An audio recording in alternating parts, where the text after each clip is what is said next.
I'm divorcing my wife of 10 years because she's jealous of my mother. My mum and dad were both orphans. My dad died 2 weeks before I was born. My mum didn't really have a support system, so we were just the two of us. I never lacked anything because my mother worked all her life to give me the life I have today and didn't even have time for herself to start a new life again. She did all the little jobs possible so that we didn't miss anything. She deprived herself of food to give me food. I had very good clothes while she had none. I saw her make sacrifices again and again, and always with a smile. Frankly, I always thought she was an angel dressed in a human body. The only time she yelled at me was when I was 16, when I saw her getting sick and working at the same time. I wanted to help her by finding a job, but she was angry and told me it was not my job to take care of her, and it was up to her to take care of me. She wanted me to get really good grades to get into the best universities. It's the only way I can protect myself when she can't anymore. Even at university, she didn't want me to work. I had to be focused on my studies, but she wanted me to volunteer so that I could be an adult who could do something with his hands. I met my wife there while both of us were volunteered. My wife is a good person, but she was never close to her parents or her siblings. Yet she adored my mother since she met her. There were times when I thought she loved my mother more than she loved me, and we laughed about it. Deep down, I think she was looking for the bond between mother and daughter that she did not have from her mother. When I finished my studies, I found a job. We moved in together, but she wasn't comfortable that I call my mom every day. Remind you, those were 10 to 15 minutes call. But eventually, she stopped bringing it up. 2 years later, I bought a house for my mother because we never had a house in our name. We lived from apartment to apartment. So for all the sacrifices she made, it was for me the least of it, and it was non-negotiable. That's where the problem started with my wife, then GF. She wanted me to think about us first. I told her my dream had always been to buy my mum a house since I was little, and that's what I had to do. But she complained about it to my mum. My mum didn't even knew I bought a house for her, as it was supposed to be a surprise for her birthday. She was uncomfortable of receiving the house because of my wife and told me that wasn't necessary, that we could use it for us when we get married. I was furious. I told my mother that the house was for her, that she could do with it whatever she wanted, but it was time for her to think about herself first. Our relationship survived that. We got married, and then we had our own house. Our life was going well until 2 months ago when my mother fell ill. I wanted her to come and live with us so that I could take care of her, but my wife didn't want to. I then decided to rent an apartment with my own money right next to our house so that I could be close to her and go there to take care of her. But even that idea didn't sit well with my wife.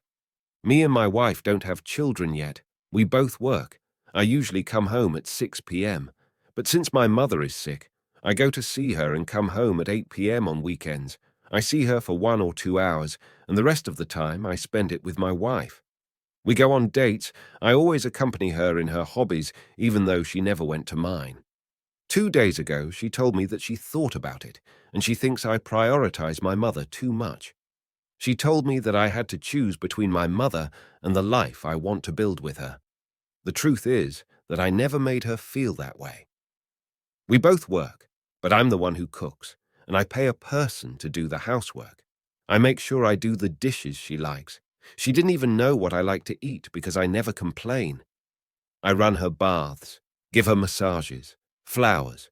I write her poems that I hide somewhere in the house for her to find out.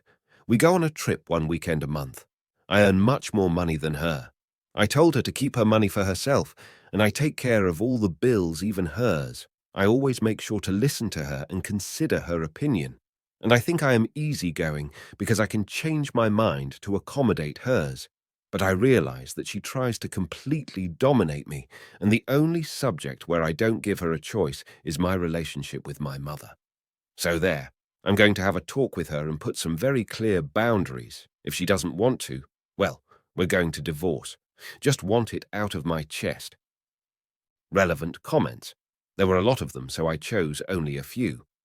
If you're not neglecting your wife, what does she want from you? Well, I asked the same question, but she can't answer. She said she feel that way. I think she does a lot of projecting of her own relationship with her mother. Her mother is very toxic and abusive. I always try to be there for her, listening to her, being her support system, but any time I am listening her, she ends up telling me I can't even understand her because I have the perfect mother. More about his wife and Mum's relationship. As I say in some of my comments, I didn't do justice to my wife when I wrote the post because I was so upset and overwhelmed. But she is a wonderful human being, not just with me, but with everybody as far as I know. And of course, when I cook, she will wash the dishes. We have a housekeeper too. She was with me when I didn't have money, supported me a lot when I decided to create my own company, and we get along very well. I always told my wife, since she was my GF, that she was family. There are not a side because we are all in the same side. Matter of fact, my wife talked to my mom every day and call her mom. She buy her gift more than I do. She even told me once that she wished she was her mom. So because of those paradox, I am in lost. I honestly don't recall the way I present stuff as, let's do this for my mum, or I am doing this. But it's something I have to pay attention for. The thing is, my wife have her own accounts and never consult me for things she do with that money, and it's fine for me. We have accounts that we use for our daily financial expenses or major financial decisions, and everything related to those accounts we discuss about it. She is the one in charge with that. And of course, we wife savings accounts too, but I also have my own accounts. It's with those accounts, I, for example, rent a house for my mum to be near us, that I can help friends here and there and doing whatever reasonable enjoyment I have. So I don't really get the problem, to be honest. As far I am concerned, I won't put my mum aside while she need be. That's a deal breaker for me. So I will suggest therapy first before taking any decision. One more comment to address the many people who think he is treating his mom as his wife or prioritizing his mom. Or you are into weird manga or something. Treating my mum as she was my wife. I don't have Oedipus complex, you can feel at ease. I won't say it again, because you can believe whatever brings you to the conclusion you already make up your mind. But yeah, I am a big mama's boy because I call my mom less than 15 minutes every day and will see her every other Sunday. Yes, I am a shitty husband because I wanted to commit the crime of moving in my mom the time she heals, but ended up commit a bigger crime by renting a house near mine so I can spend 2 hours with her every day while she is sick. What a shitty human being I am for buying a house to my mom first while my wife wasn't even my wife. What a shitty husband I am for not taking consideration my wife feeling in the matter of how to handle my relationship with my mother. But guess what? I am fucking proud of myself for what I am handling the relationship with my mother.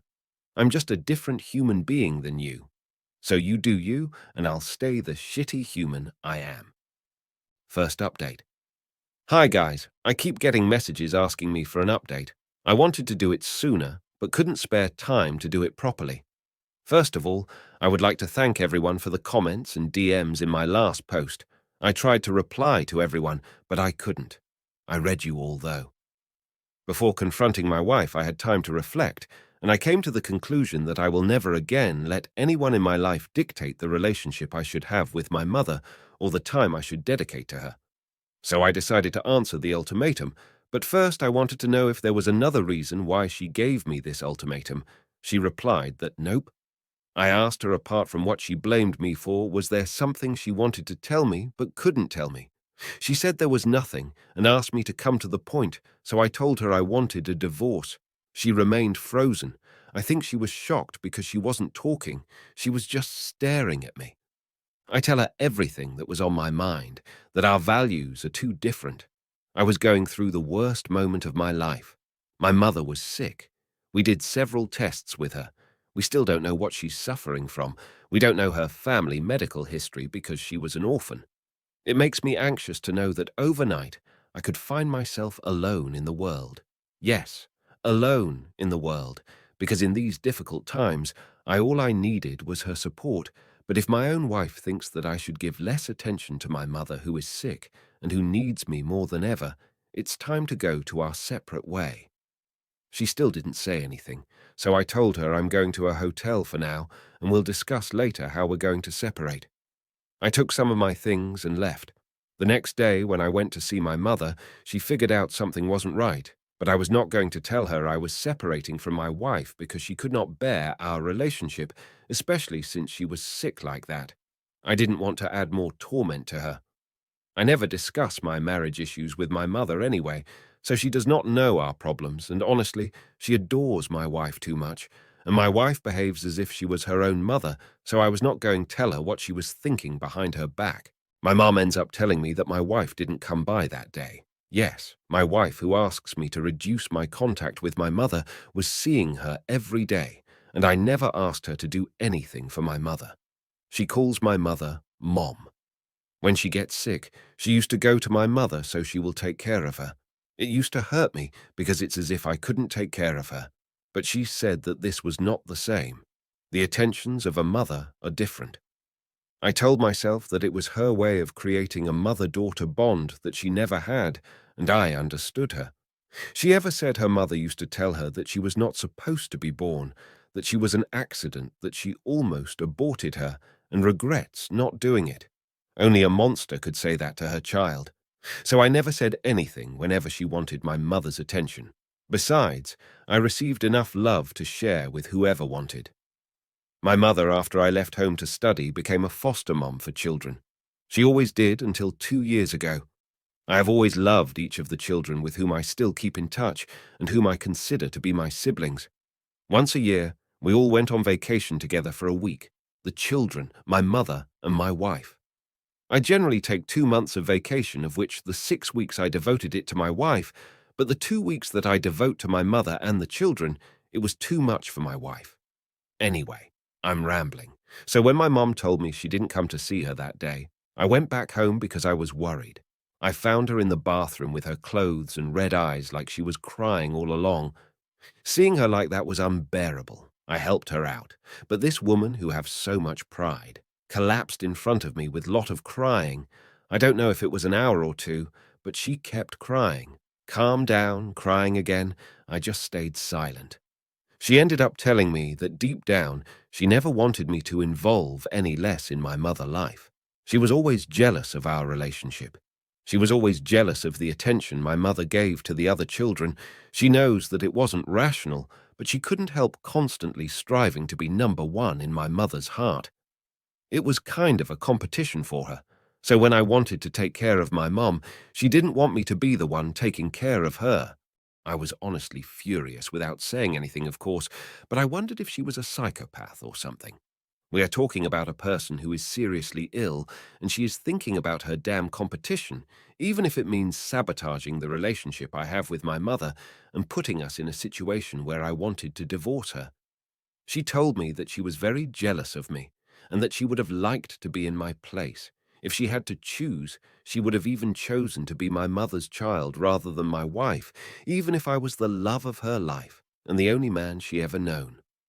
She also told me that even if the world falls apart around me, I will remain stoic, that I live as if I don't need anyone, and that I give everything to others, but I don't know how to let others reach me, and she never managed to get there. Only my mother could get there. At that moment, I did not know what else to say. I was hooked on this idea of competition, so that I did not immediately grasp the scope of these words. But I still listened to her to the end. I put her to bed until she fell asleep. Then I went to sleep in another room. In the morning, she was acting like anything happened. She was being herself. She said, "I don't have to pity." I told her it was out of love. She was still my wife. She left to work, and I do the same, but decided to stay at the hotel from the time being. During that time, I wondered what I could have made the saying act so that she could think about that. Deep down, I think she's right. It's a defense mechanism I've had since childhood. I've never stayed in one place longer to make friends. It was heartbreaking to every time we have to move between my 5 to my 15. I have moved more than 50 times, from apartment to apartment, from hotel room to hotel room, and since then I think I have always lived my relationships like a squat. I never unpacked and settled in because I knew at any moment I could be kicked out. But I thought with my wife I acted differently, but I guess not. So I thought maybe we didn't need to go that far. What we needed wasn't divorce, but therapy. Then this happened. A little over a week after our discussion, I was called from the hospital. My wife had been hospitalized. She apparently did not feel well. I went to visit her, but she didn't want to see me. If you see the eyes I saw, I've never seen so much hate in just 2 eyes. I told her besties so she can have her system support because she didn't want me there. I told my mum. She asked me what I had done to my wife so that she ended up in the hospital and that I should not stress a woman who was pregnant. I said what? She told me my wife told her and asked her to keep it a secret because she wanted to tell me herself when she was ready. I don't know what was going through my head, between anger that it was my mother who told me, or happiness at having to be a dad for the first time, and total confusion at the surreal situation. I went to my wife and told her I knew, but she looked at me again angrily and told me she had lost the baby and it was my fault. In an instant, I just get the news my wife was pregnant, but keep it from me, that I was going to be a dad, and that we lost the baby, and that she was accusing me of having caused something that I did not even know. She asked me to leave, and I left. I always wanted children, very early on. My wife wanted to put her career first. I understood and accepted. I've been trying to convince her for years, but without success. Now she gets pregnant. She doesn't tell me anything. She talks to my mother about it, and she says I caused her miscarriage. Since then, she says she didn't tell me anything because she wanted to first confirm if I could deal with all the responsibilities I give myself and raise a child at the same time. I don't understand her, and I admit since then I have a fierce hatred against her. I don't know how to look at her without having anger on me, and I don't want to hurt her with my words. I take care of her at home, but we don't talk to each other. I'm not going to stay with her. It's not possible. I started a session with a psychologist. He told me that patience was my best weapon, that I shouldn't make a permanent decision on emotions that could be temporary, and that I should take time to see if there were things to salvage. Here is where I am. I don't know if I'll do another update. I took days off to be there for my wife and for my mother, but I'm feeling pretty depressed, and I just want to get away from all this bullshit right now. Thank you in any case for giving me your point on your first post, for your support, or your critics. Second update. Hi folks, it's been a while. I didn't intend to post again after my last one, but even though it's been months, I still get supports and people asking me where I am in my life. So I think I owe you at least one last update because your comments and DMs helped me a lot during a time I needed it the most. I don't know if it's going to be long or not, but let's go. About my wife. After she had a miscarriage, yes, she was definitely pregnant, I had to take care of her because she couldn't do it on her own. After what happened, I had nothing but anger and hatred in me. But as I said last time, if something is fragile enough to break, you have no choice but to treat it gently. I didn't want her to break. I didn't want to leave her in the worst time of her life. So I did my duty as a husband. Despite everything. Her mental state was getting worse. She thought she was still pregnant, and she was talking to herself. One night she was delirious, mistaking me for her father and thinking that I was going to hurt her. I had to call the emergency room then after examination. A psychiatrist advised me to have her hospitalized. That's what I did. She spent 6 weeks there. She was diagnosed as having borderline personality disorder. Doctors suspect delusional disorder too, and they also suspect that she was heavily abused as a child, but that's all they were allowed to tell me. She didn't want to see anyone, especially her family. She suggested that we communicate through letters, and every time I went there, I took her letter, then the next day, I dropped mine. It's crazy. I have the impression that in 2 months, I got to know her better than the 10 years I spent by her side. That reminded me how a good person she used to be despite her flaws. She used to travel to participate in the construction of schools, wells, anything that can help people who lived in precariousness. She didn't just give money, she helped out with her own hands. She's the type to help a foreigner who doesn't speak the language catch his train until she misses her own train. Honestly, she was like a gold mine with lots of resources and kindness in her. Although we had money, we used to enjoy taking public transport, to remember the time when we were penniless and enjoy life just because having each other were enough. We would travel without taking money and challenge each other to know how far we will get. That was the best moment of our lives. We were very close and in love. We thought nothing could break us. What has changed since then? We try to figure it out in the letters we give each other. We talk about many things. I won't go into details. She own up her mistakes, and I own up mine. She takes full responsibility of the consequences of her actions. She apologized for how she treated me and know that the only possible outcome is that we divorce. She need to heal and work on herself. She said she have a long way to go and it wasn't fair for me. She said that given her condition, I wasn't going to talk to her about a divorce. She had to do it herself. There are some battles she need to fight on her own, otherwise she will never be the best version she could be. She doesn't know how long it's going to take, but if she gets there and I haven't moved on, then she'll be happy to start again with me. I've always lived with the idea of fixing broken things rather than throwing them away, but that doesn't work with humans. You can't fix someone unless they want to be fixed. And I wouldn't have had the strength to fix someone because I'm putting all my remaining energy into trying to fix myself. If my wife hadn't made the decision she made, I myself would have proposed a divorce.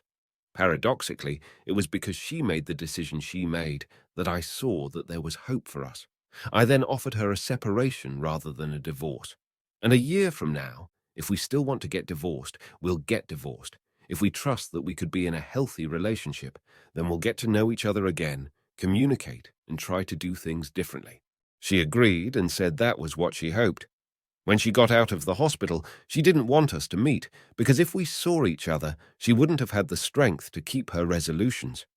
For my part, I had not yet let go all the negative feelings following the events that happened before her hospitalization, so in the end, it was best for both of us. We chose to continue to send each other letters, and that's fine with me for now. She was able to see my mother. She wrote me what my mother told her, that she will always be a mother figure to her, despite the bad decisions she made, that she didn't have to compete for her love because she already had it. And that's one thing that will never change. She asked me if I was okay with her being in touch with my mother. I told her it was up to them. She didn't need my consent. However, she was not likely going to see my mother too often because I had decided to go in another country for my mother so she could benefit from one of the best hospitals in the world, which is in Europe. About me, I've been in Germany for almost 1 month now. We are from France, and I'm learning to delegate work. It's a resolution I made during my therapy. I needed therapy, and it was especially you guys who convinced me. I will always be grateful to you.